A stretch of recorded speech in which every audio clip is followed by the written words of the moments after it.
El fin de la primera legislatura del Congreso, bajo el gobierno de Gustavo Petro, dejó un sinsabor en las fuerzas progresistas de Colombia, porque a pesar de los esfuerzos no se han logrado aprobar la reforma laboral, de la salud y pensional. Sin embargo, algunos de los triunfos de la legislatura nos permiten introducir el asunto de la política agraria y la política de reforma agraria bajo el gobierno. Como se sabe, la jurisdicción agraria y la constitucionalización del campesinado como sujeto político fueron algunas de las iniciativas gubernamentales que tuvieron éxito en la legislatura. Más de fondo, el gobierno prometió en el Plan Nacional de Desarrollo 3 millones de hectáreas para la redistribución entre el campesinado. Según la ministra Jennifer Mojica, Fedegan, gremio de los ganaderos, ha ofertado 448.000 hectáreas, de las cuales 120.000 aproximadamente son viables técnica y jurídicamente. Sumando lo del gremio y otras ofertas de particulares, hay en proceso de análisis 890.000 hectáreas para verificar si su compra es posible. Sin embargo, lo cierto es que en la experiencia histórica colombiana, las iniciativas más exitosas de reforma agraria han sido aquellas que no han utilizado el mercado, sino la adjudicación directa a través de diversos mecanismos como la expropiación. Es el caso de la reforma agraria en tiempos de Lleras Restrepo en los años 60 y la dotación de tierras colectivas a las comunidades indígenas y afrodescendientes en 1991. El conflicto armado colombiano ha sido una guerra contra el campesinado. En términos absolutos, fue el sector social más victimizado por el conflicto armado. Por otra parte, las diferencias entre el campo y la ciudad en términos sociales y económicos son abismales.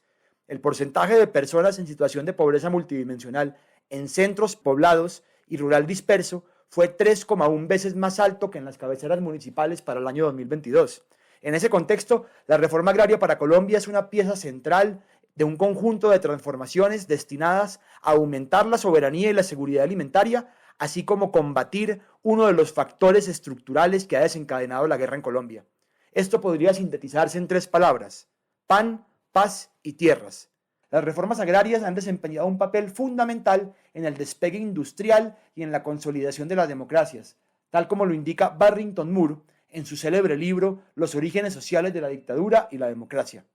Moore, en su análisis, identifica la reforma agraria como un catalizador crucial para el desarrollo democrático y económico sostenible. En Inglaterra, la implementación de una reforma transformó las relaciones feudales en contractuales y propició la emergencia de una democracia, gracias a una alianza beneficiosa entre burguesía y aristocracia, que se convirtió en una clase de empresarios agrícolas. Asimismo, en Rusia y en China, una reforma agraria radical, impulsada por movimientos comunistas ante la debilidad política de la burguesía, permitió una redistribución de la tierra que, en un principio, empoderó al campesinado y sentó las bases para la mejora en igualdad económica y en desarrollo económico posterior.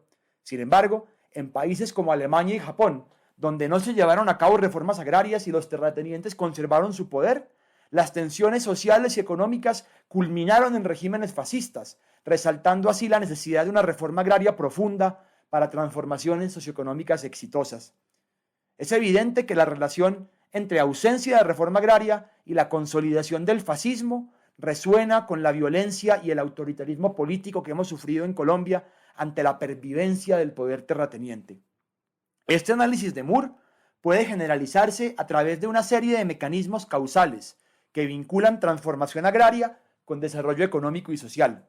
Primero, la redistribución de la propiedad de la tierra puede aumentar la productividad agrícola, ya que los agricultores y campesinos que poseen su propia tierra tienen un mayor incentivo para invertir en ella.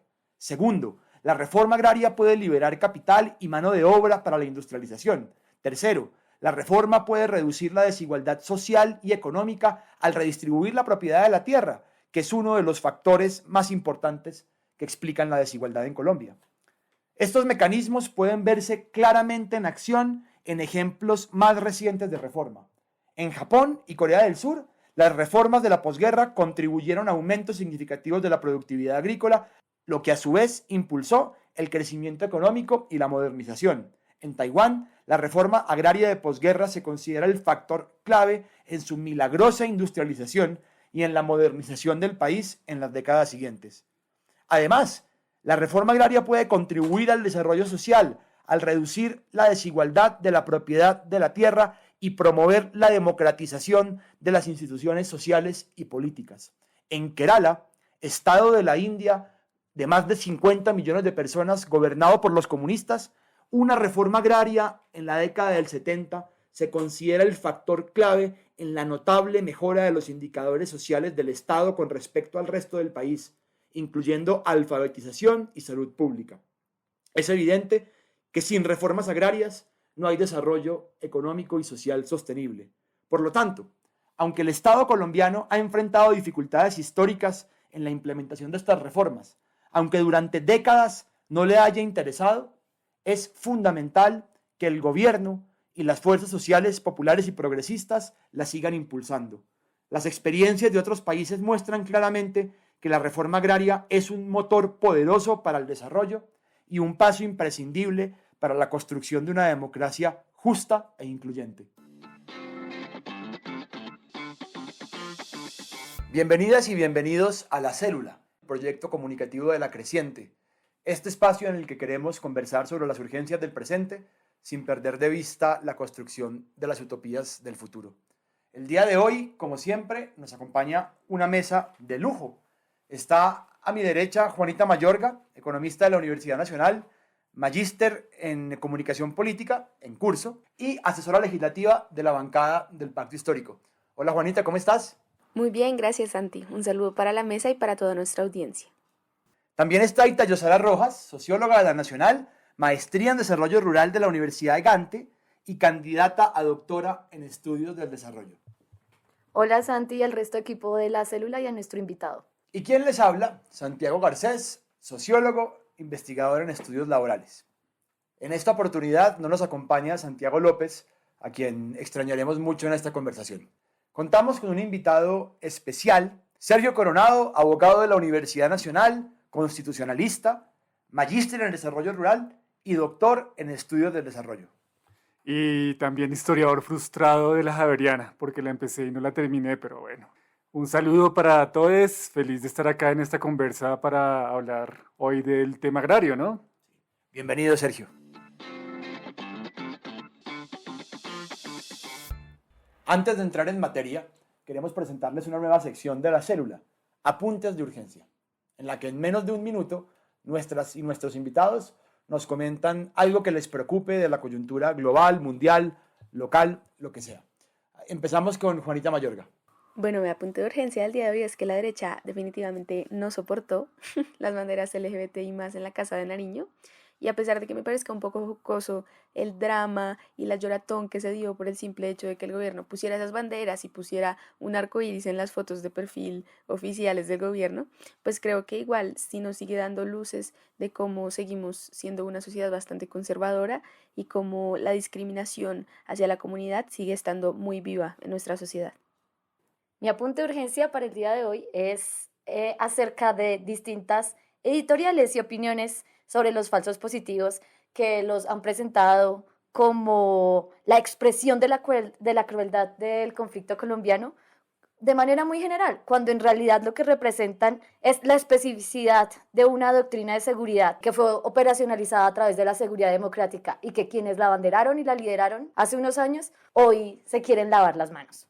Bueno, mi apunte me lo quitó Juanita, pero mi apunte, plan B de urgencia, es una nota de prensa del periódico El País de Cali que empieza a mostrar la mano del grupo económico Gilinski en este medio de comunicación, donde con un tono bastante racista, clasista, mostraban que Francia Márquez había terminado su bachillerato a los 28 años, cuando esto es un ejemplo de un logro muy impresionante de nuestra vicepresidenta. Ellos lo mostraban como algo reprochable, ¿no? Mi apunte de urgencia es hacer un breve comentario acerca de la reacción de los gremios empresariales ante el hundimiento de la reforma laboral. Les quiero recordar que primero que todo hay partido para rato y segundo, es difícil creerle a Bruce McMaster o a dirigentes gremiales de FENALCO acerca de la importancia del diálogo social y de llegar a acuerdos y a concertaciones, cuando incluso ahora lo único que proponen es la reducción de costos laborales, que no puede significar otra cosa sino el aumento de la precariedad para las y los trabajadores en Colombia. Que haya un sujeto, le dicen los sociólogos, un sujeto campesino en la vida política y social colombiana, que aparezca la palabra que había sido desaparecida en la Constitución de Colombia actual, que aparezca no solamente como un término en los discursos o en las estadísticas, sino en la realidad política, en la movilización social, para volver realidad una serie de objetivos que hoy no solamente beneficiarían al campesinado, sino que beneficiarían a la nación y a la humanidad misma. Bueno, ahora sí vamos a entrar en materia y vamos a empezar a hablar de lo que nos trae a todos aquí el día de hoy. Vamos a empezar con esta pregunta sobre la jurisdicción agraria y pues yo quisiera que nuestros compañeros aquí nos respondan cuál es la importancia histórica de este gran logro que es la jurisdicción agraria y de la constitucionalización del campesinado como sujeto político y pues además si tienen algún comentario, como sé que hay algunos límites de esta jurisdicción, sé que algunas cosas se pudieron hacer mejor y aquí nos responde nuestro compañero Sergio Corona. Bien, yo creo que la importancia es que son demandas y luchas históricas del campesinado que lograron un umbral de institucionalización. Es decir, durante décadas los campesinos y campesinas vienen exigiendo el reconocimiento como un sujeto político. Durante casi un siglo se ha pensado en la jurisdicción agraria como el mecanismo para atender la muy aguda conflictividad sobre la propiedad de la tierra en Colombia. Y durante todo este tiempo, el establecimiento, los diferentes gobiernos, incluso los liberales, ignoraron sistemáticamente la necesidad de tener una jurisdicción agraria, por un lado, y mucho más reciente, la importancia de reconocer al campesinado como un sujeto político y un sujeto de derechos. Entonces lo que tenemos acá es un gran logro, ¿no? Y es que logramos traspasar ese umbral de la movilización hacia la institucionalización. Esto obviamente tiene unos grandes retos y es lo que viene, ¿no? Evidentemente son herramientas que pueden traer un poco más de equilibrio en estas muy desbalanceadas relaciones sociales y de producción que se dan en el campo colombiano. Y posiblemente esta declaración del campesinado como sujeto político y la jurisdicción agraria servirán para nivelar un poco más ese terreno tan desequilibrado de las luchas y de los conflictos agrarios que se dan. Entonces, la importancia radica en eso, ¿no? Es una agenda histórica represada, ignorada, que hoy por fin encuentra la posibilidad de volverse parte de la constitución política, ¿no? Con dos reformas que también responden, digamos, a esta necesidad de dar un reconocimiento, ¿no? De tratar de enmendar un poco esos vacíos de la constitución política del 91, particularmente en el tema agrario, cuando al campesinado, digamos, no se le reconoció como un sujeto de la misma forma que se hizo con otros sujetos de la ruralidad colombiana, particularmente con los grupos étnicos. Ahora, si queremos hablar un poco de las limitaciones, queríamos una reforma constitucional del artículo 64 que incorporara la Declaración Universal de los Derechos de las y los campesinos y las personas que viven y trabajan en zonas rurales. Lamentablemente esto no se dio, tuvimos, digamos, una redacción que trata de incorporar muchos de estos derechos, pero no menciona la declaración, ahí creemos que hay una limitación.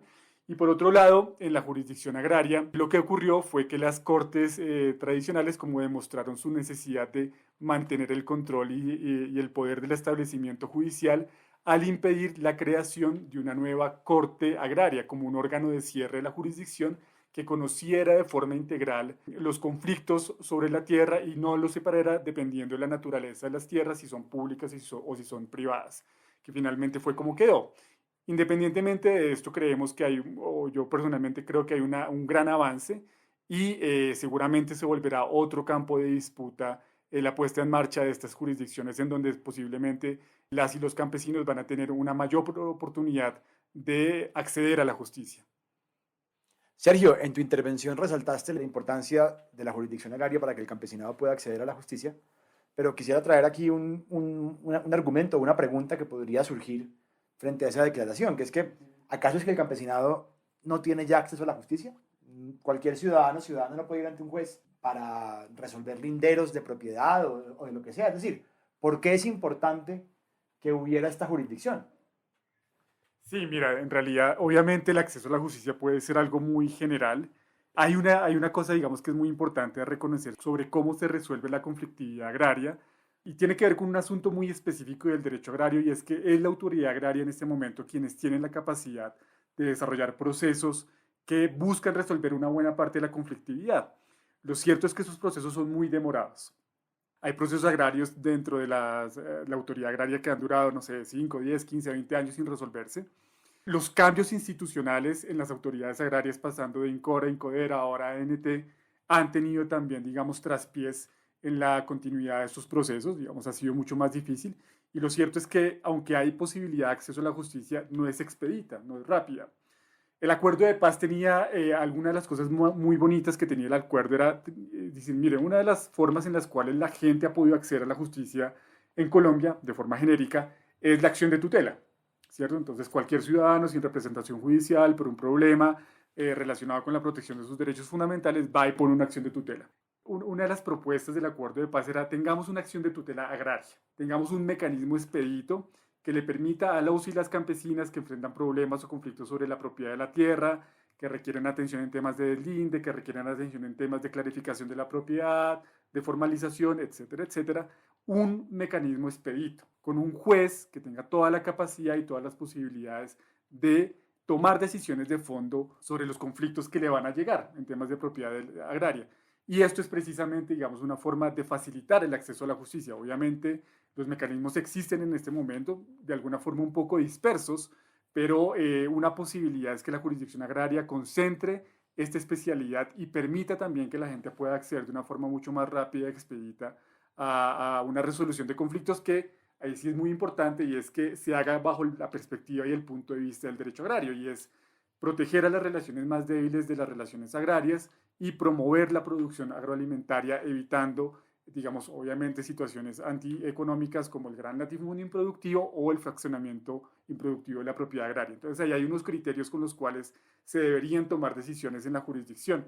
Y ahí hay una forma, digamos, también muy especial y muy específica de llevar la justicia al campo. Siguiendo tu pregunta, Santiago, y lo que conversaba ahorita Sergio, también es importante decir que, digamos que esta pregunta está enmarcada en la piscina de argumentos de quienes se oponen, por ejemplo, a una jurisdicción agraria, que también lo hacen bajo la idea y del supuesto de que esto va a crear mayor burocracia, que va a ser muy costoso, que vamos a tener más jueces, ¿sí? Pero la respuesta más contundente para estas personas que tienen este tipo de ideas y nociones es que hay un desconocimiento profundo del derecho agrario en las personas que en este momento están tratando estos problemas, que están haciendo esos fallos judiciales. No tienen conocimiento del derecho agrario y además no tienen conocimiento de la realidad del campo, de la ruralidad. El solo hecho de que haya desconocimiento impide que la persona que está intentando acceder a la justicia pueda acceder, porque un funcionario que no tiene ni idea de lo que está resolviendo va a fallar y seguramente, digamos, o sea, no va a encontrar justicia esta persona. Y me parece que tenemos que ser muy contundentes en esto y no comprar argumentos que, muy relacionado con lo que hablamos en el podcast pasado, que se enmarcan en la metanarrativa de que hay que reducir el Estado, que nos puede costar mucho, o sea, estos argumentos de la eficiencia sin considerar otras dimensiones de la justicia social. Que por eso es que queremos una reforma agraria y por eso estamos hablando de una jurisdicción agraria, porque queremos expandir la noción de justicia.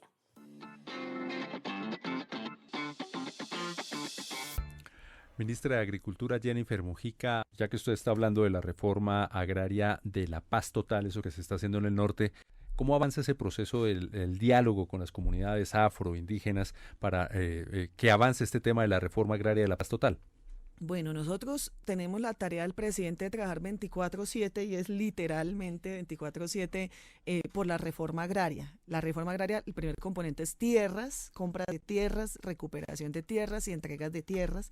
¿A quiénes? A los que la necesitan, principalmente campesinos, pueblos indígenas, negros, víctimas, excombatientes que están apostando a construir paz, pero también tierras que necesitamos reactivar productivamente y económicamente. No es dar la tierra por darla, sino es la tierra productiva para que jalone esa idea de país que tenemos de un país rico a partir de la producción de alimentos. Y en esa medida estamos trabajando, estamos haciéndolo a lo largo y ancho del país. Tenemos el acuerdo con Fedegan, que nos está facilitando compras de tierras que estaban en ganadería extensiva, en latifundios improductivos y que pueden orientarse a la reforma, pero estamos también recibiendo ofertas de compras de tierras voluntarias en todo el país y focalizándolo a partir del plan de desarrollo en unos núcleos que se centran principalmente en la costa Caribe y en el Magdalena Medio. Bueno, ahora le quiero preguntar a Yosara ¿En qué consiste la política agraria del gobierno de Gustavo Petro? ¿Y cuáles son sus rupturas y continuidades con las políticas anteriores? Bueno, para contestar esta pregunta quisiera referirme de primeras y para abrir bien esta discusión de qué es la reforma agraria. La reforma agraria es un proceso social que incluye un set de herramientas. Entre esos set de herramientas están leyes, mecanismos, bueno, digamos, que pueden ser en forma de política pública y demás. El proceso de reforma agraria tiene un objetivo fundamental y es la redistribución de activos de terratenientes al Estado y a campesinos sin tierra. Esa es como una definición muy clásica. Es un proceso de redistribución, pero es un proceso de redistribución orientado al cambio social de mayor envergadura. Por eso en Colombia hemos tenido 3 intentos de realizar este tipo de cambio que se han manifestado o que se operacionalizaron a través de 3 leyes. La primera fue la Ley 200 de 1936, bajo el lema de la función social de la propiedad, y que quien ocupaba la tierra, o sea, que la propiedad se derivaba de quien la ocupaba y que además hacía un uso económico de ella. Esta ley fue más o menos celebrada porque además se producía en un contexto en el que habían muchos conflictos agrarios entre aparceros, colonos y terratenientes. Entonces era como la vía de darle solución a esos conflictos. Sin embargo, esta ley lamentablemente pues poco o nada contribuyó a frenar esos conflictos y tampoco a mejorar las condiciones de los campesinos y digamos sus efectos de entregar propiamente la tierra a campesinos sin tierra fueron muy limitados. Luego de la ley 200 del 36 tuvimos un segundo intento que fue pues 30 años después, en los 60, bajo el gobierno de Carlos Lleras Restrepo, que es la ley 135 de 1961, que era un poco más contundente frente al tema de tomar la tierra propiamente de los terratenientes y redistribuirla. Y era más contundente también porque había un movimiento campesino unificado que así lo demandaba. Y esto se evidencia, digamos, en toda la historia de la Asociación Nacional de Usuarios Campesinos. Digamos que era muy ambiciosa y reconocía estas problemáticas estructurales, pero a esos intentos de reforma se impuso la contrarreforma. Y entonces nunca tuvimos reforma agraria y digamos que las aspiraciones por la redistribución de Lleras se reemplazaron por una política de colonización dirigida del Estado. Es decir, se dejó la idea de desmontar el latifundio, de tocar los intereses de los terratenientes para entregar tierra en lugares, mejor dicho, apartados, continuar la apertura de la frontera agrícola, y todo eso nos ha llevado a la actualidad a que hayan muchas conflictividades alrededor de eso. Y pues se impuso la contrarreforma en 1972 con el Pacto de Chicoral, que fue a cambio de unos impuestos de la renta entre líderes de los partidos tradicionales, liberal y conservador. Le pidieron, pues básicamente desmontaron los mecanismos que habían en la ley para que se les expropiara a cambio de estos beneficios, bueno, a cambio de pagar más impuestos, es más o menos como la narrativa que hay. Y eso se operacionalizó en la ley cuarta de 1973, luego ya llegamos a la ley 160 del 94, que es como la más cercana, que seguía toda la fórmula y todas las recetas que daba el Banco Mundial, en la que prácticamente se decía que el vehículo de redistribución de la tierra iba a ser el mercado y solamente el mercado. Y entonces eso no solamente pasó en Colombia en los 90, sino pasó en muchos países. Ahora uno puede entrar a evaluar, digamos que los resultados de esa política y discutir con profundidad y con evidencia si el mercado de tierras es el mecanismo y el vehículo para lograr la redistribución. Pero bueno, la política de Gustavo Petro, digamos que navega en la idea del mercado de tierras, de alguna manera. Y eso se evidencia en la oferta de compra de tierras de Fedegan. Esa es la zanahoria. Pero además también hay garrote. Y el garrote es revisar las herramientas que existen en la legislación colombiana alrededor de los procesos agrarios que pueden ayudar a esta redistribución. Por ejemplo, Alejandro Reyes esta semana sacó una columna muy interesante diciendo que era la hora de la reforma agraria, en la que abogaba por 3 herramientas que podían, digamos que, acompasar el tema del mercado de tierras. La primera es recuperar los baldíos indebidamente entregados, ¿sí? Es decir, hacer una revisión del Estado colombiano a quien le dio tierra, qué se está haciendo con esa tierra y recuperarla.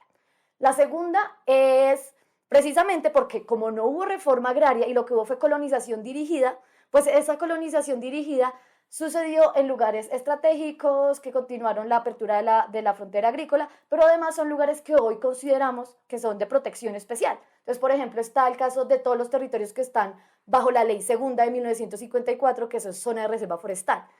El segundo mecanismo es hacer sustracciones dentro de esa área, o sea, dejarla de considerar protegida y entregarle propiamente los derechos de propiedad a la gente que ha vivido ahí por muchos años, porque ojo, no hubo reforma agraria y luego les dijeron, listo, entonces ustedes tienen necesidad de tierra, les vamos a dar tierra por fuera de los valles interandinos, pero oh sorpresa, entonces ahora esta tierra está bajo una figura específica de protección y eso impide que los campesinos accedan a, digamos, a la seguridad jurídica sobre su tierra.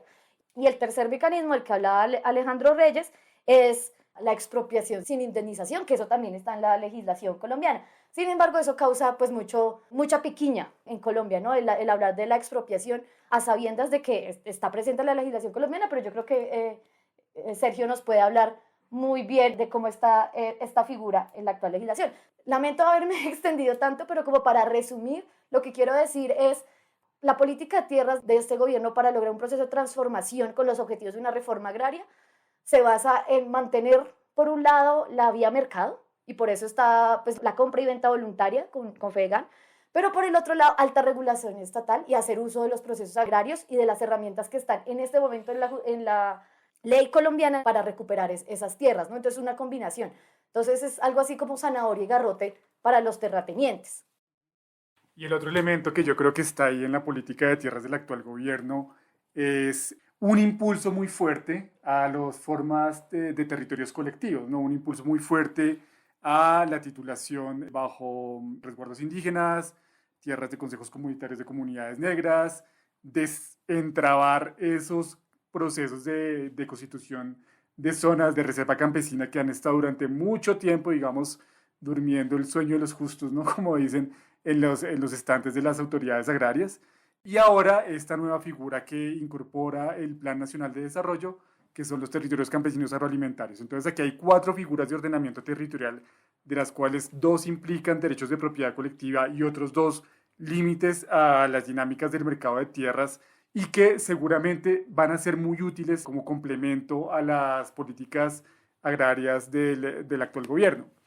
Una de las cosas muy interesantes que decía Ita que teníamos acá y que se ha utilizado muchas veces es esta idea de adjudicar baldíos a campesinos y ha sido, digamos, una de las alternativas en la medida en que no se ha querido redistribuir la zona, digamos, incorporada a la frontera agraria. ¿Cuál es el problema, digamos, de la adjudicación de baldíos? Es que una vez estos baldíos son adjudicados, pasan un tiempo y, digamos, después de por lo menos una década, dependiendo, digamos, de la legislación, los baldíos podrían incorporarse nuevamente al mercado de tierras y esas tierras podrían volver a ser reconcentradas, ¿no?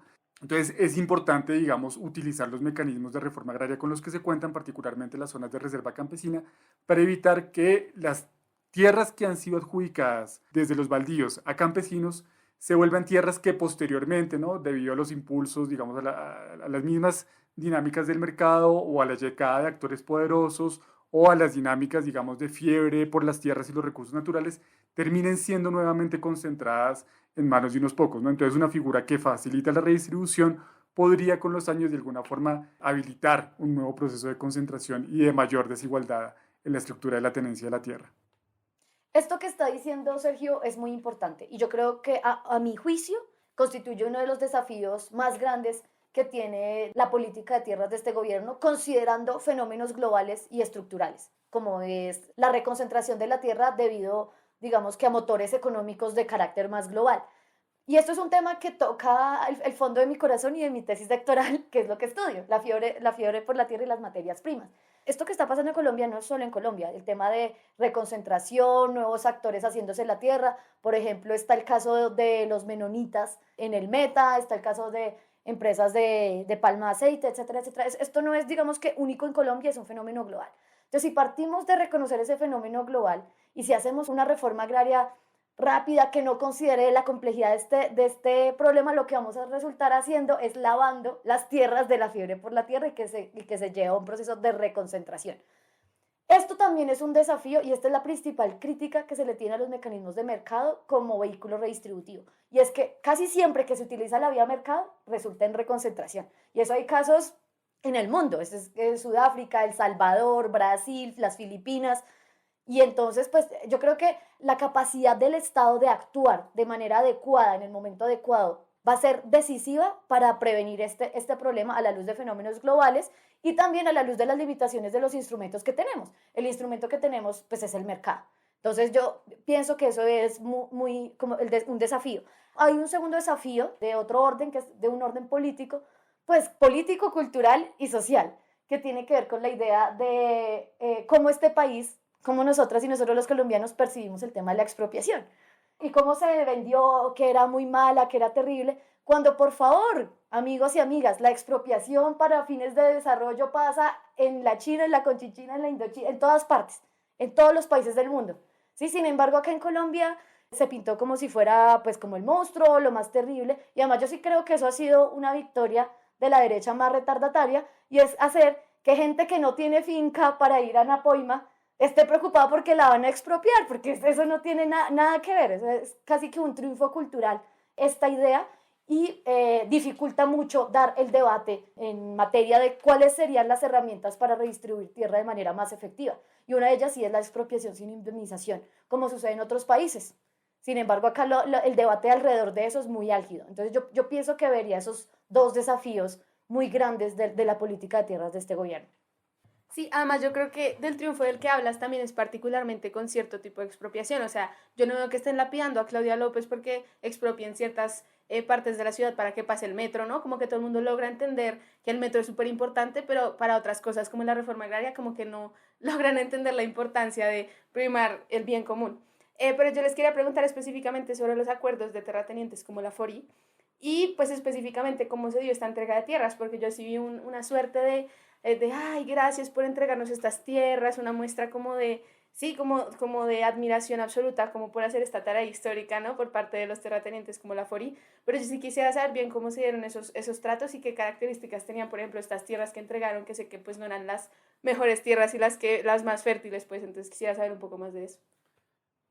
Ya, yo creo que ahí es un proceso en marcha, no es un proceso en curso. Yo creo que no hay todavía una entrega formal de tierras como tal, es una oferta de un inventario que sacan personas que entiendo están afiliadas a la Federación Nacional de Ganaderos, que de alguna forma están interesados en participar como oferentes del mercado de tierras. Como dice Tayosara, ese es el mecanismo que tenemos, digamos, disponible ahora. Yo quisiera como tratar de pensar de esto de una forma crítica en el sentido de el acuerdo con Fedegan es un triunfo del gobierno. Y es un triunfo del gobierno visto en una perspectiva histórica. Y Tayosara ahorita habló del pacto de Chicoral. Pues, ¿quiénes eran los protagonistas del pacto del Chicoral? Los arroceros y los ganaderos. Es decir, por primera vez logra montar, digamos, al bus de la reforma agraria un presidente de izquierda a los sectores que históricamente han tenido, bueno, o uno de los sectores por lo menos, que históricamente ha tenido la capacidad de bloquear cualquier intento reformista. Y esto no es de poca monta, es decir, estamos hablando de la euforia, estamos hablando de los sectores que han tenido en la historia de Colombia la capacidad de bloquear la implementación de la reforma, y esto es una ganancia y esto es un logro del gobierno de Petro y de Francia Márquez. Ahora ya viene, digamos, como decimos, el diablo está en los detalles, es cómo se va a producir este arreglo. Yo creo que hay una serie de condiciones que fueron explicitadas, digamos, de una forma muy clara por la anterior ministra, que seguramente la ministra Mujica continuará poniendo, digamos, en vigencia. No queremos que sean tierras marginales, no queremos que sean tierras poco fértiles, queremos tierras que tengan la capacidad productiva. Claramente, esto está por fuera de toda discusión, no pueden ser tierras que hayan sido, digamos, que estén bajo el escrutinio de la unidad de restitución o de cualquier otro tipo de proceso, digamos, agrario, donde se tenga que esclarecer el origen lícito y, digamos, legítimo de los derechos de propiedad, y ahí va a haber como un proceso de decantación, seguramente, de las 890.000 hectáreas de las que hablaba Santiago al principio en la introducción, serán muchos menos la real oferta, y aquí ya llegará un mecanismo, digamos, de compra de tierras. ¿Cuál es el punto de diferencia que yo creo que está marcando el gobierno en cómo se están negociando? Digamos, es que en el modelo de reforma agraria vía mercado, normalmente lo que se le dice a los campesinos y campesinas es: usted identifique, actúe usted como agente inmobiliario, vaya, negocie las tierras con las personas, y una vez negocie, venga a mí para pedirme un crédito, que en el caso de Colombia va a ser el 70% del precio de mercado que ofrecía esa persona que estaba negociando. Yo creo que a pesar de que estamos en un modelo de mercado de tierras, el procedimiento de negociación es diferente en la medida en que es el gobierno el que está desarrollando directamente la negociación con los propietarios afiliados a Fedegan. Y ahí ya marca un cambio de cómo, en teoría, debería haber operado un modelo de reforma agraria vía mercado. Entonces sí hay mercado de tierras y va a haber compra y ventas, pero el rol del Estado es absolutamente distinto del que se pensó que hubiera podido ser solamente como facilitador y como la entidad que otorga los recursos para que puedan acceder a un crédito y pagar la tierra. Y aquí tenemos un cambio sustancial en la forma de implementar la política de mercado de tierras, que implica además otra cosa, que es otro de los grandes temores neoliberales, ¿no? Pues necesitamos más burocracia, necesitamos tener más gente en capacidad, digamos, afiliada a la Agencia Nacional de Tierras, al Ministerio de Agricultura, que tenga la capacidad de, digamos, no solamente de conocer esos debates, sino llevar a cabo estos procedimientos, digamos. Y la planta que tenemos ahorita es insuficiente para eso a todas luces y necesitamos, digamos, formar y tener una sólida y robusta burocracia agraria si es que queremos transformar la estructura agraria en el país. Bueno, yo tengo una pregunta acerca de la relación entre la reforma agraria y la transformación de la economía política del país.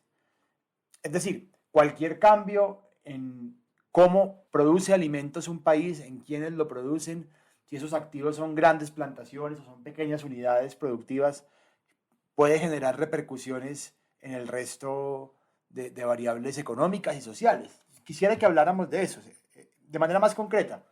¿Qué tiene que ver o cómo se relaciona la reforma agraria con la idea o el proyecto de transformar la economía política en nuestro país hacia un modelo de desarrollo con mayor justicia social? ¿Qué dificultades puede haber? ¿Qué potencialidades se abren en ese proceso? Quisiera que nos contaran un poco acerca de este tema. Bueno, para responder esta pregunta me gustaría citar a Antonio García Nosa sobre la reforma agraria. Entonces, Antonio García Nosa describe la reforma agraria de la siguiente manera. Dice, no es una política o un limitado instrumento de cambio rural, sino un proceso estratégico que comprende la actividad dentro del Estado, así como la movilización de las fuerzas sociales conductoras del proyecto de cambio, de liberación y creación de una nueva sociedad. El proceso de reforma agraria responde a ciclos históricos y con diversidad de fenómenos de confrontación y conflicto. De aquí quiero decir es que la reforma agraria es el punto de partida para un proceso de transformación estructural de la sociedad, o así debe ser entendido. O sea, el por qué se tiene que hacer la redistribución de la tierra, se tiene que pensar en qué vamos a hacer una vez la tierra esté redistribuida.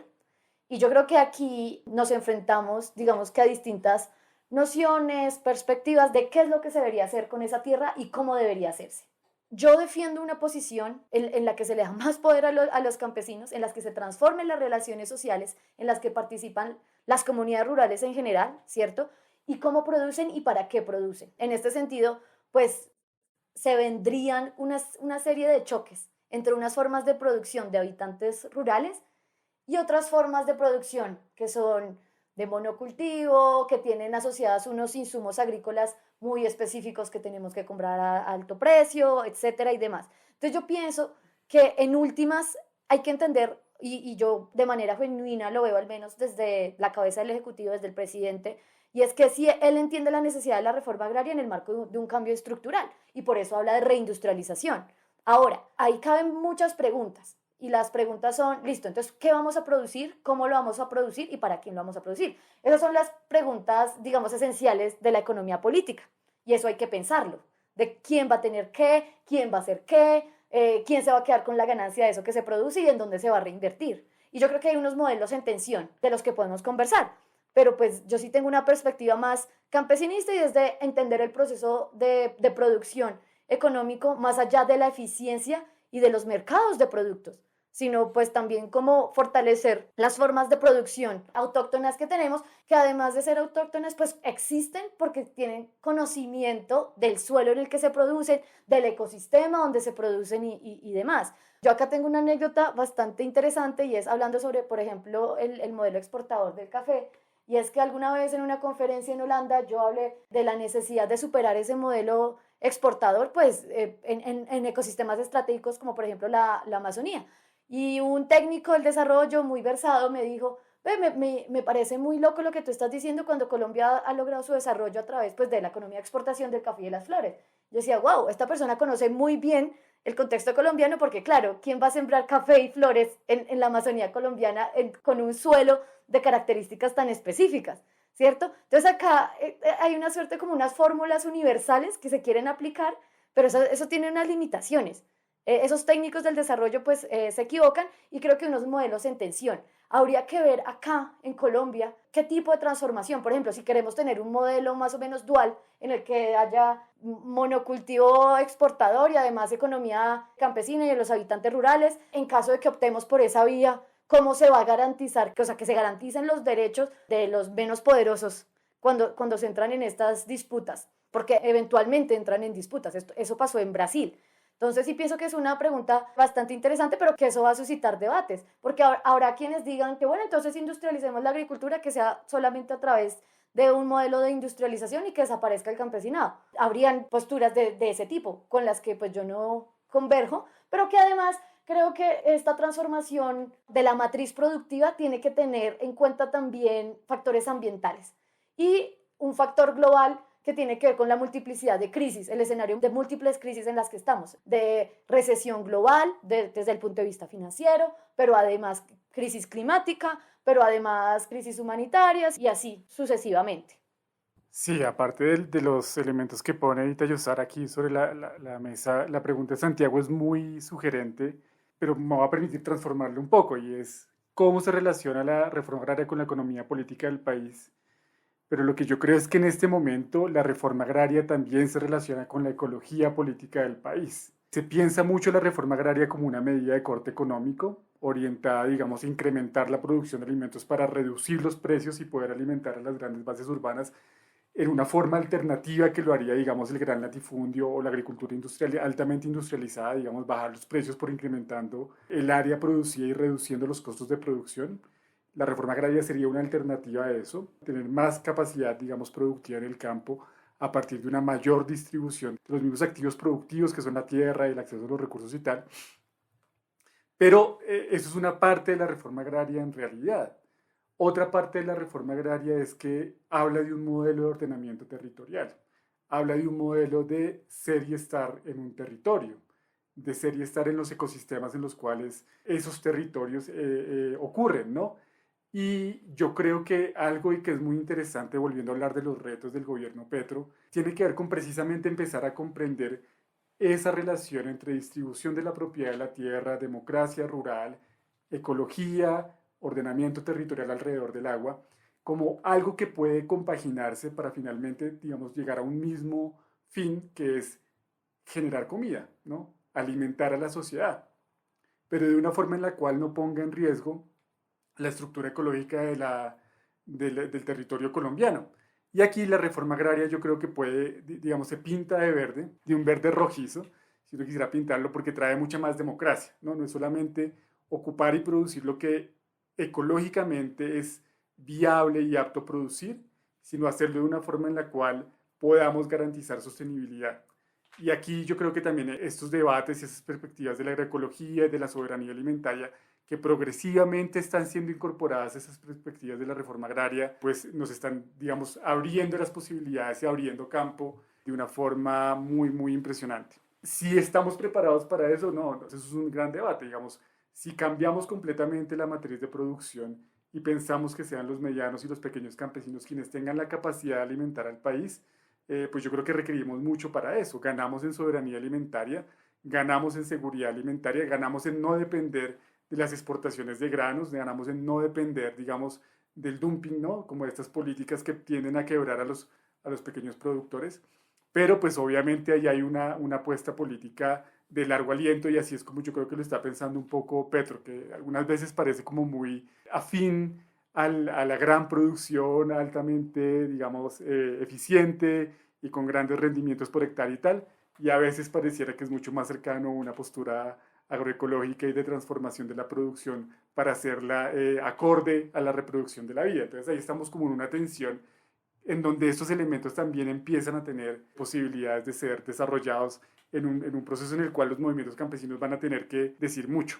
Sí, ahí con lo que está diciendo Sergio, o sea, se me viene inmediatamente una reflexión, y es que ni solamente los pequeños productores, los campesinos habitantes rurales, por un lado, ni solamente la gran explotación agrícola. Yo creo que incluso hablando de la transformación de la matriz productiva y demás, habría que pensar, digamos, cuáles son las líneas estratégicas de una transformación, ¿sí? Y esas líneas estratégicas tienen que adecuarse a los elementos contextuales y particulares más específicos. Esto se puede ver de manera más clara, por ejemplo, en que pues es muy difícil que un pequeño o mediano productor cultive arroz y nos dé arroz a toda Bogotá. Es muy difícil, ¿cierto? Pero no solamente el modelo de la gran explotación agrícola, o sea, también pienso que deben haber una definición de líneas estratégicas por parte del Estado. Incluso, ¿por qué no pensar en una suerte de producción nacional dirigida por el Estado de granos para lograr autonomía y soberanía? ¿Sí? O sea, ni por un lado la gran explotación agrícola para la exportación, etcétera, etcétera, ese modelo, ni por el otro solamente el pequeño y mediano productor. También tenemos que pensar en que el Estado puede jugar un papel muy importante y eso es estrategia de la transformación. Teniendo en cuenta lo que ambos acaban de decir, yo quisiera preguntarles acerca de cuál sería la reforma agraria ideal. Es decir, ¿qué tipo de transformaciones agrarias son aquellas que nos pueden ayudar como sociedad colombiana y en general como humanidad? Ahí ustedes verán en qué nivel responden para afrontar los desafíos del siglo XXI, cambio climático, etcétera. Yo creo que es importante, digamos, también reconocer las limitaciones de la reforma agraria como proyecto político, sobre todo, digamos, obviamente se trata de una transformación de la estructura de poder de la sociedad y de un proceso profundo de democratización, digamos, eso es lo que implica. Sin embargo, una de sus limitaciones es situar el centro de la discusión o el centro de la acción política en atacar la concentración de la propiedad de la tierra rural, lo cual es muy importante y es fundamental, digamos, obviamente hay que disminuir ese Gini, hay que redistribuir, hay que atacar el latifundio improductivo, etcétera, etcétera. Sin embargo, eso es solamente un relato, digamos, o una parte de lo que debería ser una reforma agraria soñada. Y parte, digamos, de la reforma agraria soñada yo creo que felizmente está incluida en el acuerdo de paz y es una garantía integral de los derechos humanos integrales de las y los campesinos y de toda la población rural. Que la gente tenga acceso a la salud, que la gente tenga acceso a la educación, a infraestructura, a crédito, independientemente de que se le haya solucionado o no el tema de la propiedad de la tierra, porque aquí uno de los grandes problemas, digamos, es que el Estado y las instituciones solamente se mueven a responderle a la gente en la medida en que son reconocidos como propietarios rurales. Pensemos solamente en el crédito, ¿no? Y es que si uno no tiene el título formalizado y toda la vaina, es muy difícil que un campesino pueda acceder al crédito que lo necesita efectivamente para producir. Yo creo que la reforma agraria soñada es una reforma agraria, digamos, en el cual la puerta de entrada a la ciudadanía no es la propiedad, sino es la ciudadanía misma. Es decir, la gente puede ver plenamente realizados sus derechos sociales, puede ver efectivamente plenamente realizados sus derechos civiles y políticos, sus derechos humanos integrales, y además hay un proceso progresivo de redistribución y desconcentración de la propiedad de la tierra. Yo creo que eso es un escenario completamente diferente, ¿no? Ahora lo mencionabas al inicio, Santiago, con las brechas urbano-rural. Obviamente le va mucho mejor a un ciudadano que vive en áreas urbanas que a un ciudadano que vive en áreas rurales en términos de acceso a los servicios sociales del Estado, y eso es una cosa que debería ser transformada radicalmente. Y la buena noticia es que parte de eso, digamos, por lo menos el germen, el espíritu de eso, está en eso que el acuerdo de paz bellamente denominó como la reforma rural integral. Yo creo que hay un derrotero de acciones que todavía estamos bastante lejos de llegar a cumplir.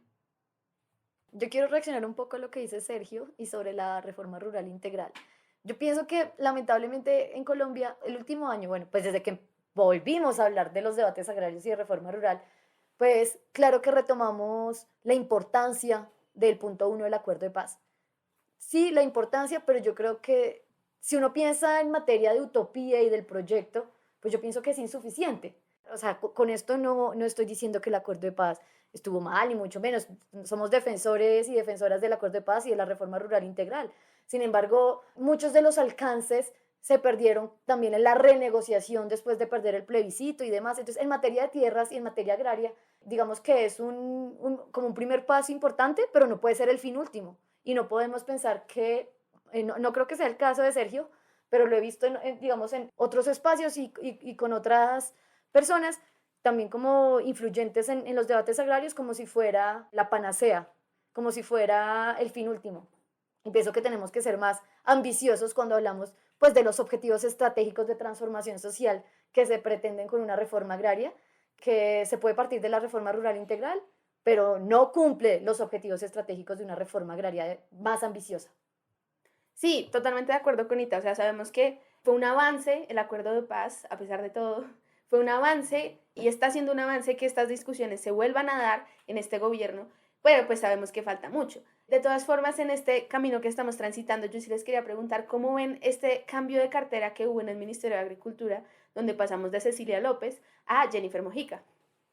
Sí, no, yo creo que hay muchas emociones, ¿no? Yo creo que la llegada de Jennifer y de su equipo al ministerio es muy gratificante porque es ver a defensoras y defensores de derechos humanos que han trabajado durante mucho tiempo con campesinos y campesinas, con movimientos indígenas, con gente de las comunidades negras, precisamente la defensa de sus derechos territoriales, llegar a, digamos, ver a estas personas con ese perfil y con esas capacidades a orientar, ¿no? A conducir la política agraria del país es una gran noticia. Claramente marca una diferencia con el estilo y con el acercamiento de la exministra López, quien era vista de alguna forma como una persona mucho más neutral, como una persona en capacidad de tender puentes, pero no necesariamente como una persona con una agenda tan claramente pro campesina y pro reforma como lo tienen Jennifer Mojica y su equipo. Entonces yo creo que aquí hay un primer elemento de diferenciación, los orígenes sociales también es otra cosa completamente diferente, pues obviamente Cecilia López hace parte de una élite política que ha estado en las riendas del Estado durante mucho tiempo. Estas personas que están llegando no hacen parte de esa élite, hacen parte, digamos, de las trincheras del movimiento de derechos humanos que han acompañado durante mucho tiempo a las luchas campesinas. Y aquí también se marca una diferencia.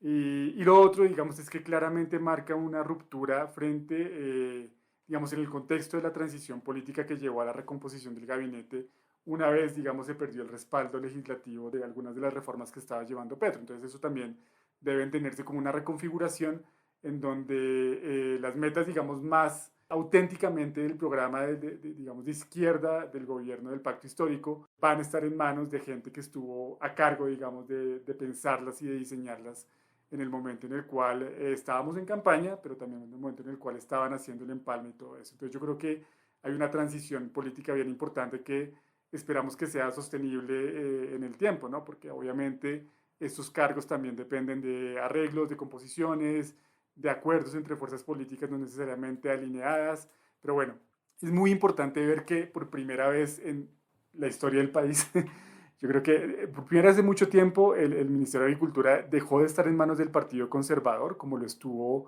incluso durante el gobierno Santos durante mucho tiempo, y deja de estar en manos de las élites políticas y está en manos de gente que ha luchado codo a codo con las organizaciones y los movimientos campesinos y agrarios. Y aquí hay una cosa que es muy importante de resaltar y de celebrar. Sí, yo pienso que más allá de las simpatías políticas y las simpatías en general, las cuales yo tengo las mías propias claramente, alrededor de las dos figuras, hay una cosa bastante interesante alrededor de este cambio y alrededor de la figura de inicial de Cecilia López como abanderando el mercado de tierras como el vehículo redistributivo de la reforma agraria, diciendo que no iba a ser tímida, pero igual parte también del reclamo del presidente es que esto no está andando tan rápido como yo esperaba. O sea, me pintaron que este acuerdo iba a ser lo mejor y que iba a ser más eficiente y efectivo, pero pues resultó que tampoco. O sea, ¿sí? Y de hecho, una de las cosas que está acelerando la nueva ministra es el acuerdo que había dejado su antecesora. O sea, que es echarlo a andar. Se demoró bastante. Pero más allá de las simpatías, yo quería reflexionar un poco en torno al papel de los tomadores de decisiones sobre las decisiones y los resultados de las decisiones en un proceso de reforma y de transformación.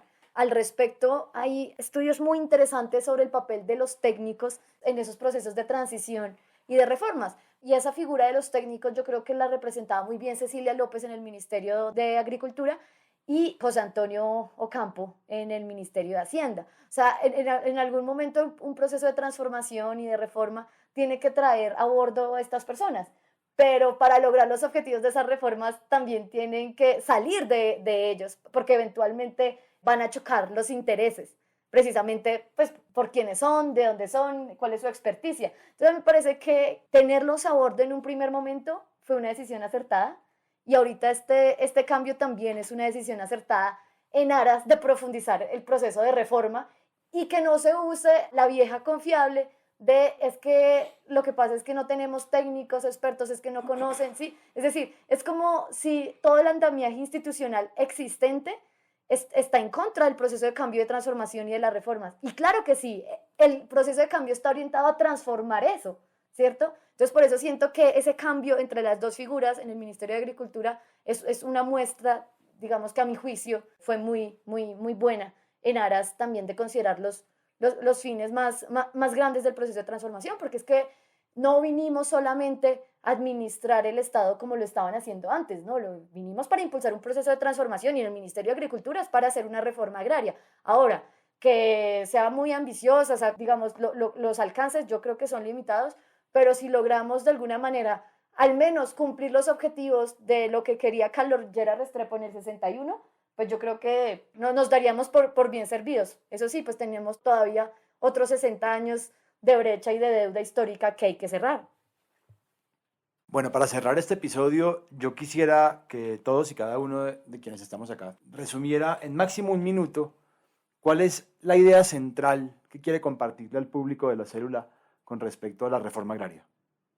Pues yo hace, digamos, mucho tiempo, cuando empezaba como a acercarme a los temas agrarios, tenía una visión, o había una visión más bien en la izquierda, de que realmente el tema de la tierra había dejado de ser importante desde los 60 o 70, y que en realidad el tema del conocimiento, o el tema de la información, o el tema de la tecnología era realmente lo que deberíamos tratar de redistribuir.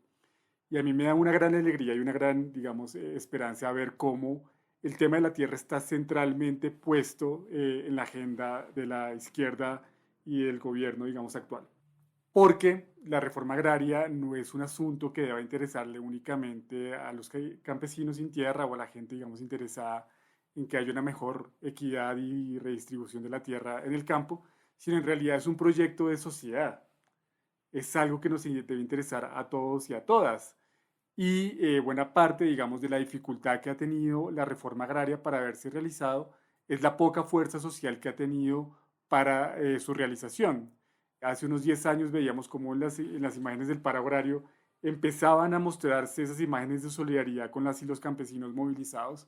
Y yo creo que hay que aprovechar digamos, que de alguna forma se ha sostenido ese interés de un sector mucho más amplio de la sociedad en resolver por fin el problema agrario en Colombia.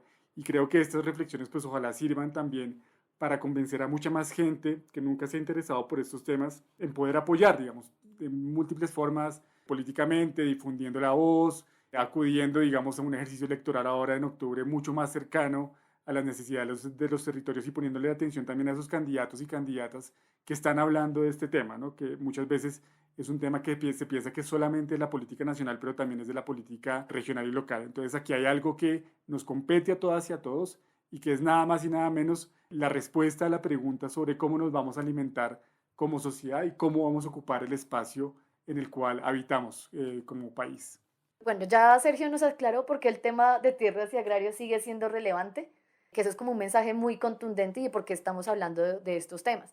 El siguiente mensaje que yo quisiera dejar es acerca de la reforma agraria como un proceso más grande de transformación, ¿sí? Que no comience y muere con una ley, que no son solamente, digamos, los documentos COMPES o los decretos por los cuales se empieza a pensar en la política pública. No solamente es una política pública, es un proceso de transformación social que involucra a todo el mundo, como lo decía Sergio. Y la tercera es acerca de la expropiación. Y es que pues, la expropiación sucede en todos los países del mundo para fines específicos, estratégicos de los estados, y que el tema de la reacción a la reforma agraria se ha movido mucho por estos sentimientos anti-expropiación, que son más, digamos, de corte de propaganda que profundos, ni mucho menos.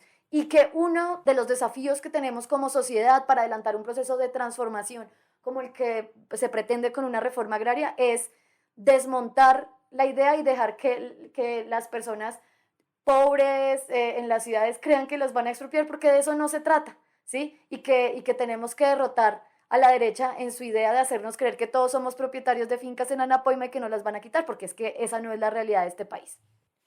Bueno, yo tenía dos conclusiones. La primera es muy similar a la que tenía Ita de segundas, que es sobre la transformación transversal, integral y pues sí, completa en el país. Y es algo que Sergio igual mencionó un poco dentro de la discusión y es, no solamente es la reforma agraria, no solamente es la reforma laboral, o sea, no son como cosas separadas, sino que todas juntas van como entrelazándose entre ellas para lograr conseguir lo que Santi muchas veces menciona en este podcast y es la transformación de un modelo de desarrollo en general. Y por eso es importante, no sé, una reforma a la salud que garantice la salud en el campo. Por eso es importante una reforma laboral que de hecho tiene algunos artículos que específicamente hablan de contratos en el campo. O sea, creo que es importante entender que todas estas reformas van juntas y que no se trata de luchas separadas o de trincheras separadas y que lo que nos estamos luchando es una transformación del modelo del país. Y la segunda es en términos de la burocracia. Es algo que también nos gusta decir mucho aquí en la célula y es no le podemos tener miedo al Estado, no le podemos tener miedo a la burocracia en general, porque por ejemplo es algo que ya vimos que pasó con el Ministerio de la Igualdad, ¿no? O sea, yo vi muchas personas quejándose, sobre todo en Twitter, ¿no? Como no, la burocracia, no sé qué, como si no fuera importante que hubiera personas que se estén tecnificando y que estén dedicadas a el funcionamiento de este nuevo modelo, primero. Segundo, como si esto no pudiera colaborar también a la generación de nuevos empleos para la gente. Y tercero, no podemos olvidar que es muy importante que la izquierda se siga calificando y siga pudiendo tener experiencia dentro del Estado, pero también teniendo en cuenta algo que decía Ita, que esa no es la única experiencia válida y que me parece muy valioso que personas que no son de las mismas ciudades, ¿no? De las mismas universidades, hombres casi siempre, según los estudios que hay para la tecnocracia en Colombia, que no solamente estas personas están en el poder, sino que con este nuevo gobierno muchas personas que tienen otro tipo de experticias y otro tipo de experiencias puedan estar en estas posiciones de poder aprendiendo cómo se maneja y cómo funciona el Estado y las políticas públicas. Bueno, yo para cerrar este programa y teniendo en cuenta que toda la mesa de trabajo ya ha ahondado en la importancia de la reforma agraria, quisiera decir simplemente que hay multitud de temas que hemos tocado de manera introductoria que muy seguramente van a ser el contenido de futuros podcasts. La relación entre la tecnocracia, las y los técnicos y los procesos de transformación social, la relación entre cambio agrario y transformaciones económicas y sociales de más largo aliento, y en fin, multitud de temas que muy seguramente nutrirán nuestra parrilla de contenidos de aquí en adelante. Muchas gracias a toda nuestra audiencia por sintonizar la célula del proyecto comunicativo de La Creciente, donde insistimos en ahondar en las urgencias del presente sin renunciar a la construcción de utopías del futuro. Les pedimos que nos sigan en nuestras redes, La Creciente, en Twitter, en Instagram, en Facebook. Ahí podrán encontrar nuestras iniciativas políticas y todo el contenido que producimos. Que estén muy bien y aquí les esperamos.